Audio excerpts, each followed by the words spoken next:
Oh, I got to press record. Okay.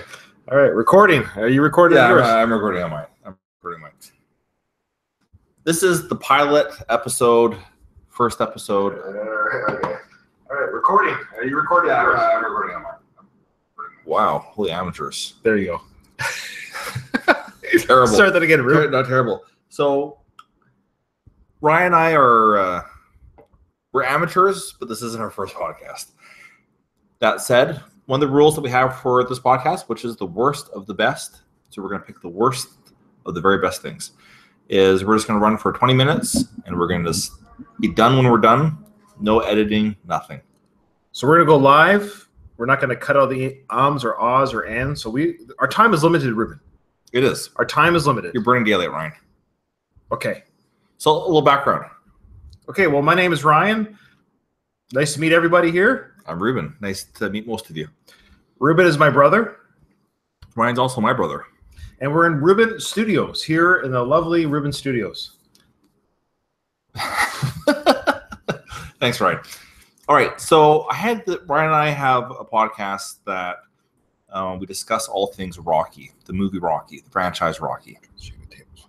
And anyways, one morning really, I had this dream.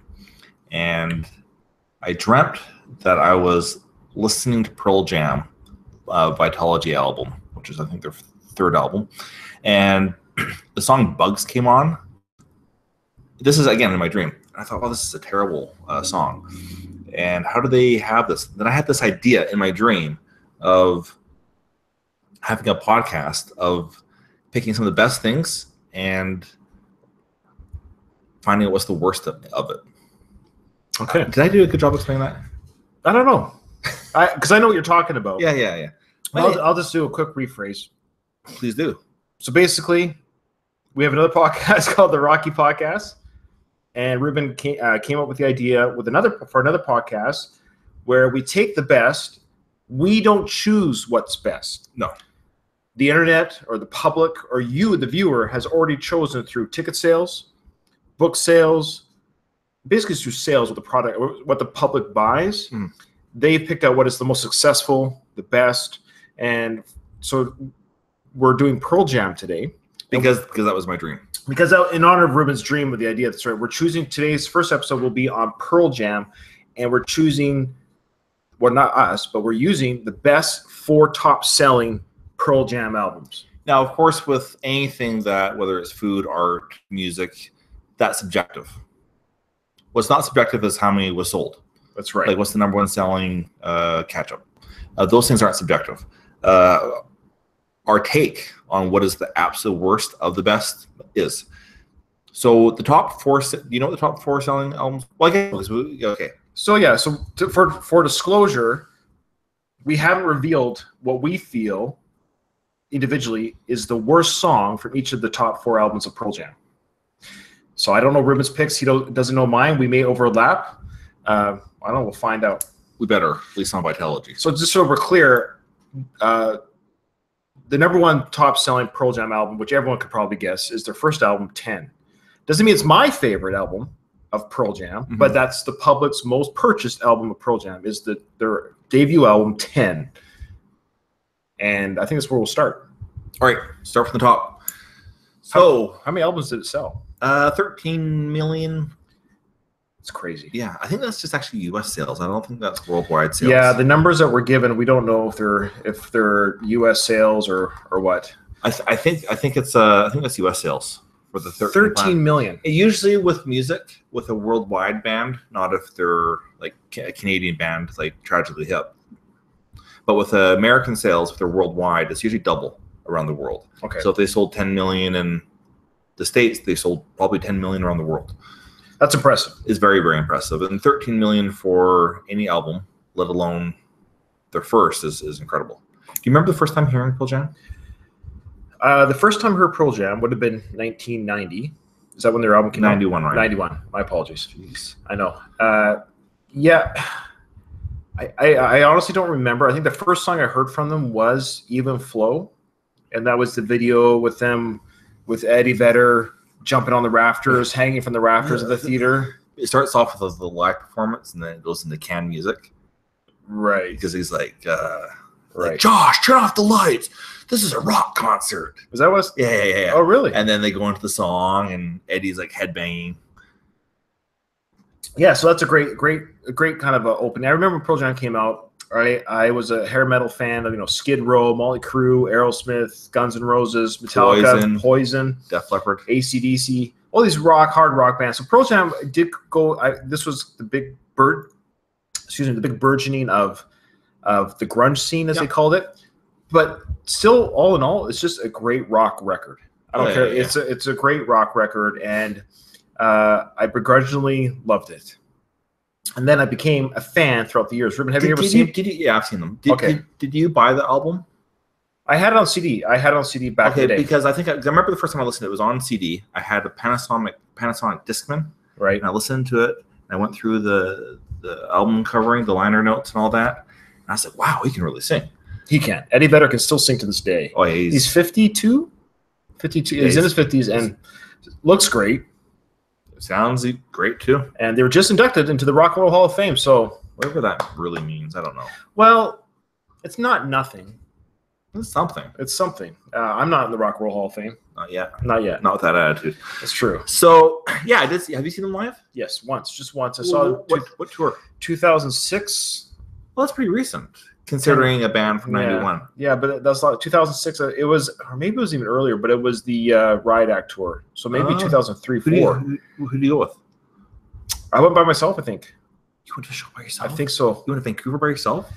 I honestly, it might have been Jason, our brother Jason, was with us, but I don't recall being with anybody. If that makes sense. It's weird.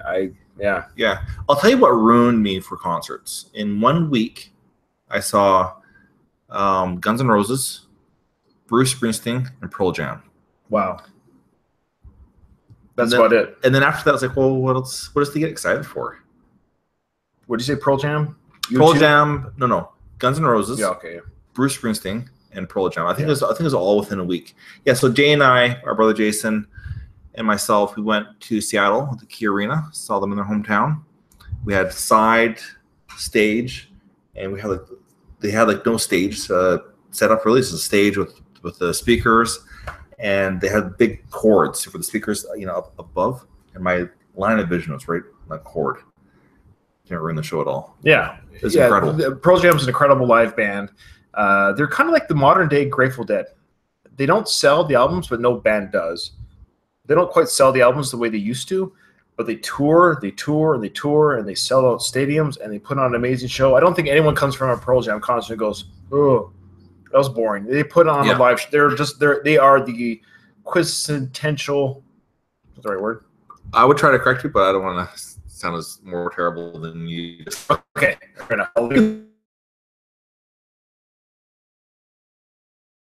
And Aerosmith, they still have a few years left to keep touring and carrying the torch of touring band. So yeah, kudos to Pearl Jam. I'm still a big fan. And what's the worst song on 10 for you, Ryan? All right, so we're going with the #1 selling album of Pearl Jam was their first album, and I think the same theme actually ends up being for the rest of their albums. I think every album sounds a little bit less than their previous, but the first one, 10. This was a hard. Because remember, the worst song doesn't mean it's a bad song. No, it's just worst. The worst of the best. This is the problem. This is their best.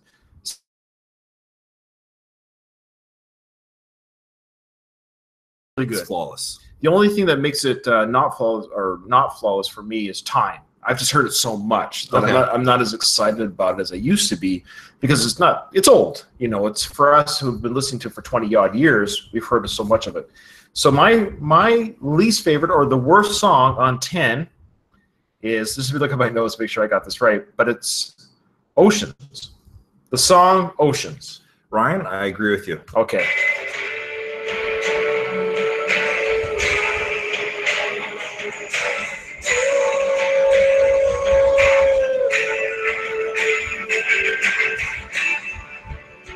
Yeah, that's basically the whole song.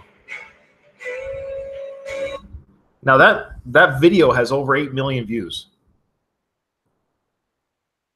Why did you think this was the weakest song? If it was left off the album and it was a bonus track B-side, I don't think I'd add it into the playlist. Yeah, I feel the same way. And also, it's the shortest. So that was also another way to like even they knew on some level that we can't dig any more gold out of these notes and this melody. Well, Eddie Vedder had a big part in this song writing of this song, and I find it interesting that the one song that he kind of had the most to do with was the least. Here's the thing about Eddie Vedder. This is what I discovered about doing our Pearl Jam research, and I never really dug in deep into their discography or the written credits. Eddie Vedder doesn't do a lot of the music. I know. He's not the music guy. He's the lyric guy, which isn't uncommon for bands to have the lead singer not to dabble in the music. Aerosmith, for example, is a good example of that, where they will come up with a guitar riff. Joe Perry will come up with a guitar riff, and then they'll present the guitar, the riff to the singer. The singer goes, "Okay, I think I hear some lyrics in my head," and that's kind of how they do things. Same with Motley Crue. Motley Crue, Vince Neil had nothing to do. Thankfully, he had nothing to do with the I like how he still did solo albums. He still did solo work, and I don't know. Anthony Kiedis is also he's the lyric writer. He's the lyric writer, but they do all the music first, and then after he hears the music, then he finds the lyrics, and melody for the music. So this isn't a slag on Eddie Vedder because he's an incredible lyric writer. He's definitely actually enjoy his solo albums. I gotta be in the right mood. Yeah, I've never listened to the ukulele albums, but he's really big on the uke. Well, he's carrying the ukulele torch. Somebody has to. Somebody has to. So Oceans was my pick for the worst song on 10. Yeah. That rolling is in the song, and Eddie Vedder does "Ooh, Ride the Waves," and it's actually about surfing. It's about his love for surfing, and it shows. It's kind of boring. The topic's boring. He surfs. He's from the beach. He's from California. Yeah. It's kind of weird that he was from California but got a music career in Seattle. At that time, it would have been the other way around. True. Well, and if you love surfing, Seattle. Moving forward. Okay, so 10. Do you have an honorable mention worst song, or a song that or here's the question: a song that you could go the rest of your life without hearing again on that album? Well, I'd go for a Release then. Oh, really? Release? I love how that song. No, I love it. I know, but I mean, I just love how I couldn't throw that one away. I couldn't throw it away. Okay, well, how about you? Actually, yeah. Jeremy. You know what? Okay, I take that back. I take that back. I'm bored. I was bored of Jeremy 18 years ago. I got bored of Jeremy. I had a friend named Jeremy at the time. He was like, "Oh, the song's about me." Oh yeah, of course it's about him. Yeah, it's about a kid that blew his brains out in front of the classroom. Yeah, like why would you want that to be about you, Jeremy? Who's got my name? And here's the thing about Jeremy. It's a great song. Jeremy for me is kind of what like Enter Sandman is to me with Metallica. If I heard it for the first time, sure, and it was fresh, it's a great song. You're like, oh, this is a great song. But Jeremy was so overplayed and so overplayed and so overplayed that in our youth, I got tired of it. So this was I think by 1993, when Versus came out, which is the next album we'll talk about, which we got to get going. So here we go. When Versus came out, I was already tired of Jeremy. Brian, we got 7 minutes left. 7 minutes. Okay. Wow. Here we go. Versus. I guess you revealed last time, so I'll reveal. The worst song on Versus, Ruben. The worst song. 7 million copies for this one, by the way.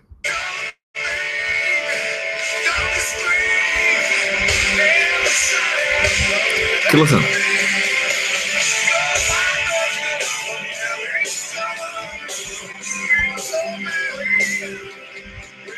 Okay. To me, that sounds like Spin Doctors. Oh. Okay, so we obviously disagree on this one. Yeah, so we agreed on Oceans for the first one, but you picked Glorified G as the worst song on the album. Wow. Okay. This is my pick. I'm not saying it's a bad song. Again, we know that. We know. But I'm surprised. Please don't. I dig that song. I'm not saying I don't dig it. Here's the least favorite song for me on this album. And it has been since it came out. What? Breakfast table and otherwise empty room. Young girl, by all means, center of her own. Go on. Is it because you're sexist? No, I have a daughter. Daughter falls into the Jeremy category for me. And let me just preface this by saying that Versus is my favorite Pearl Jam album.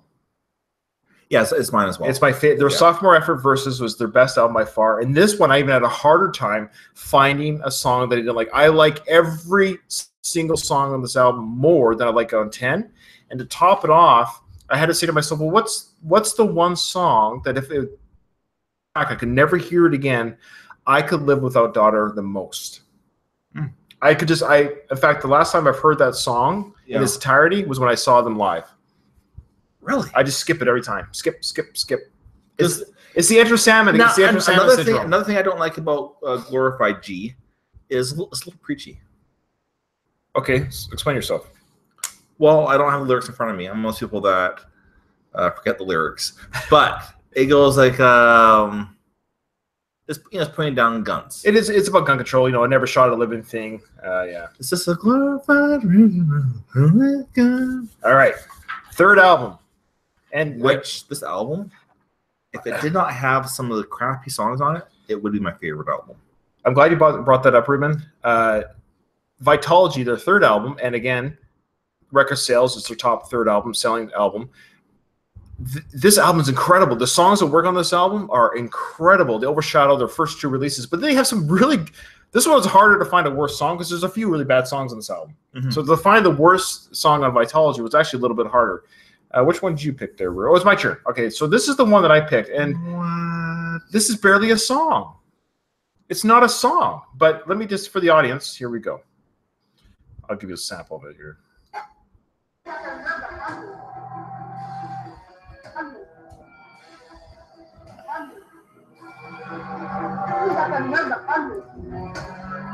Okay.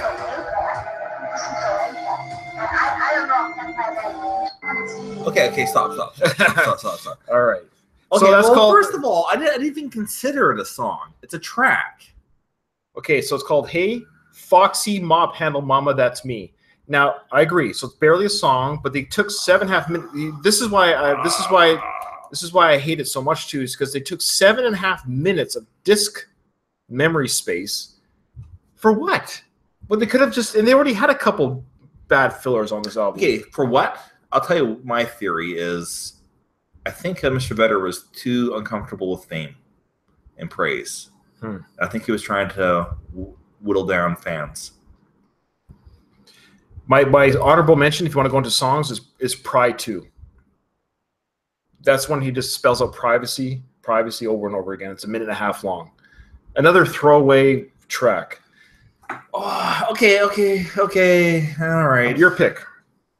Well, if we're going for that as criteria, as the track on the album, I was just going by songs. Okay, no, that's fine. That's fair. That's fair. And those, in my opinion, aren't songs.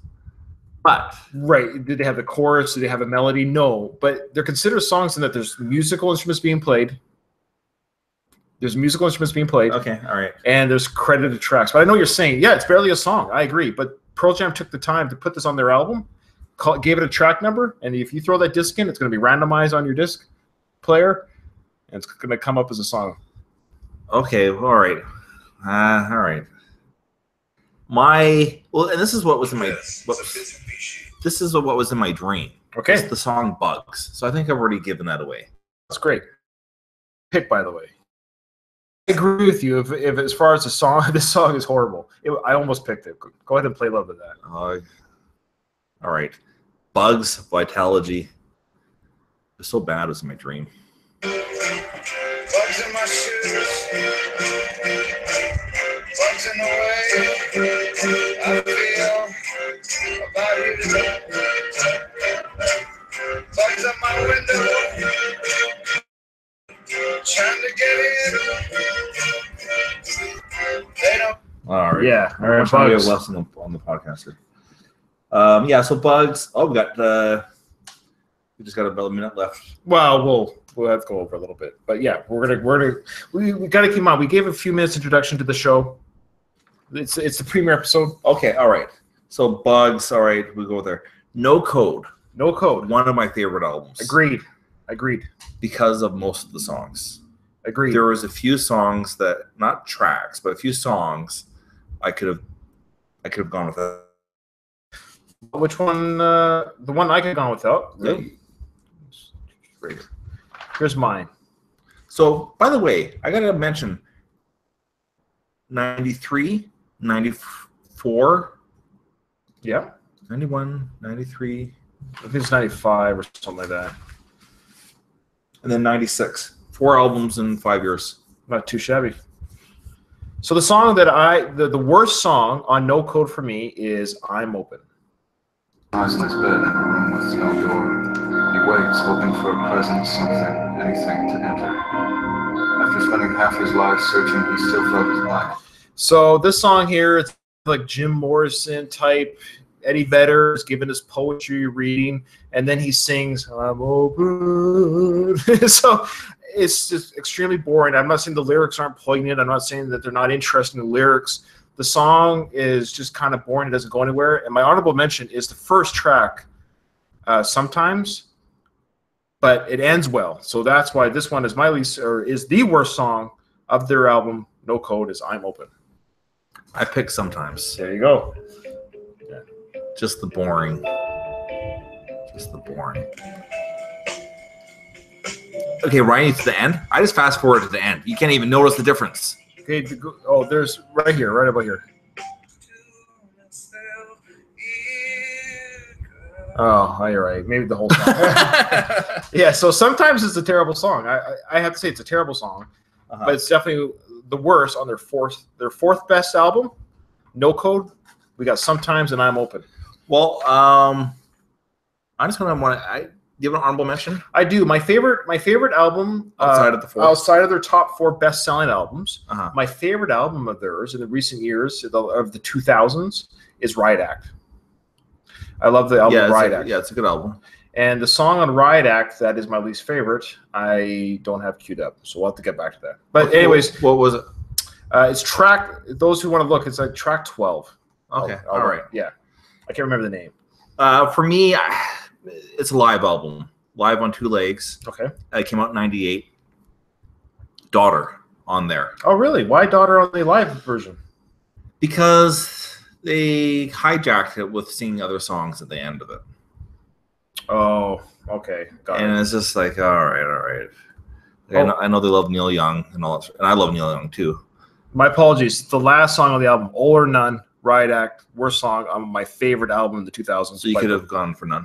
I could have gone for None. All right. There you go. Oh, that's hard to But do, you all- Ruben. 20 minutes. 20 minutes. Hey guys, thanks for coming out for the best of the worst. First, Pearl Jam. In the next episode, we're going to be going over condiments. Mhm. That's right. Condiments. Ruben, do you ever use them? I forgot the joke. How does it go? You should invest in condiments. It's safe. I don't use them. You don't use them. Yeah. All right. Hey, that was a very weekend. It's a Rocky 2 joke.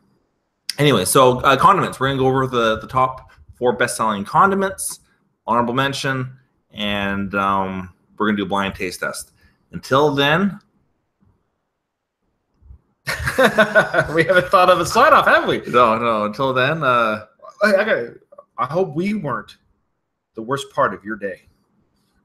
I'm okay with that. That's all right. Oh, no, what was the other thing that you thought of? Oh, that's right. Remember, in front of every silver lining, there's a cloud. All right, right. take care, guys. Cheers.